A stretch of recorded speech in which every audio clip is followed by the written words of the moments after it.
Kellyanne Conway. Kellyanne, we're not going to ask you about that. We're going to ask you about the big issues of the day, such as stocks. They're rallying as the president touts his economic gains and a plan to boost spending on infrastructure. My question for you really is, it seems infrastructure is something that benefits the whole country. Why do Dems continue to just play politics and not root for the U.S. of A., it seems, in this regard? Well, it's an excellent question why infrastructure can't be done more easily. You would think it's the most nonpartisan issue one can imagine. The air traffic control system, built for a time when we had about 100,000 passengers annually.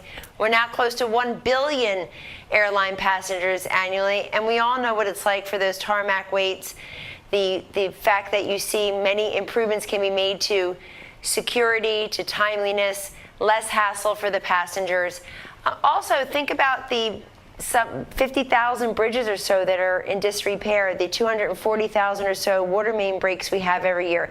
The list goes on and on. I think people see it as a tangible problem in their community. So what is this president doing about it? He's asking the Democrats to come to the table. And in the omnibus last week, there was $21 billion toward infrastructure spending. That's a good start. But there are many administrative actions and fixes this president can take and is looking at very closely, acting on 2 or 3 major points to his infrastructure vision, which we think every Republican and Democrat should get behind.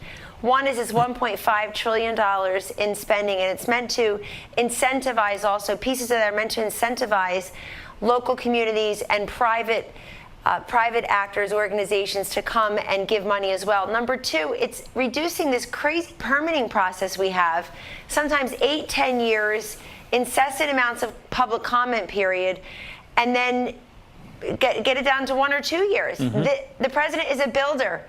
He's accustomed to, as we know, the Trumpian way of on time and under budget to deliver major projects. So we certainly hope Democrats will come to the table. This should be a nonpartisan issue. There are many things this president will do. His speech yesterday really showed what a job creator infrastructure is as well. And we are coming hot on the heels of his massive tax cut, historic tax cuts, his workforce development, skills education initiatives. All of this blends together. And it means that the time for infrastructure improvements are here. We certainly hope people won't just look at this through the political lens, and they'll listen to their constituents who are saying the potholes, the bridges in disrepair, the traffic hassles, all of that, this president wants to tackle it, even though we know the local communities know best how to fix it in their areas. Yeah. Kellyanne, you mentioned how infrastructure should be nonpartisan. Well, the other thing that should be nonpartisan is our justice system, yet we've seen abuses in the FISA process under the Obama administration. A lot of calls from members of Congress to potentially appoint a second special counsel. Well, a response to a letter yesterday from the Attorney General says he will not be appointing a second special counsel to investigate FISA abuses, instead nominating an attorney, John Huber, to look at it from the outside and work with the IG. Is that enough for the White House, the outside John Huber, to work with the IG, or would you like to see a second special counsel? Well, based on everything that we see publicly, including on this network on a daily basis, there's no question that more information needs to come forward. And we know there's an Inspector General's report coming soon. And we know that everybody's been able to read these texts. There were people at the top involved in an investigation who obviously had political points of view that they were not shy about expressing and, frankly, acting upon, it seems. So having this prosecutor take a fresh look at everything that we know and could know is a very positive development. I respect the Attorney General's decision. I've also noted that you've had people on like Sarah Carter, Congressman Meadows, Congressman Jordan last night on a different program on your network, I believe Lauren Grimm's program, coming forth and giving us more information. And so the question for America remains, if we're in investigation mode in Washington, D.C., this one seems like quite a ripe one. Why was John Huber, why was he selected? He's a guy that lives out in Utah. What's the significance?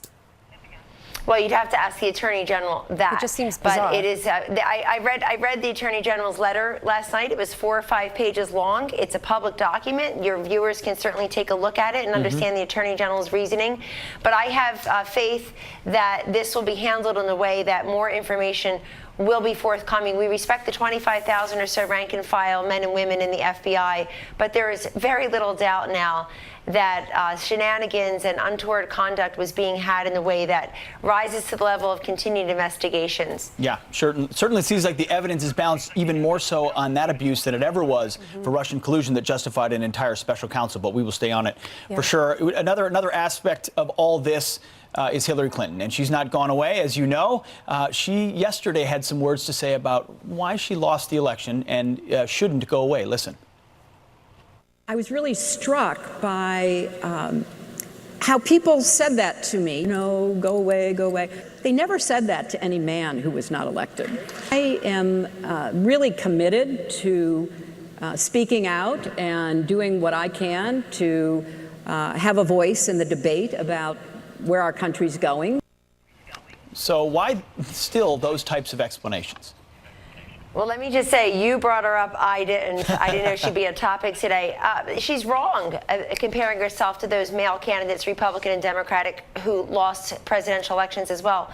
They were much more gracious about it. And as for wanting to be part of the conversation, the only conversation she's having these days is about her. Right. And the 2016 election, when you've got Democrats wanting to move forward off of her, look at their public comments, and into 2018. So this whole, oh, woe is me, I'm a victim of sexism and misogynism because of the election, and white women listen to their husbands and their sons as to where they get their political cues. Obviously, I certainly don't. But the fact is that Hillary Clinton is still talking about her and an election that happened a year and a half ago ahead of the next elections. I also took note that it was publicly reported she got about $25,000 for that speech. Whew.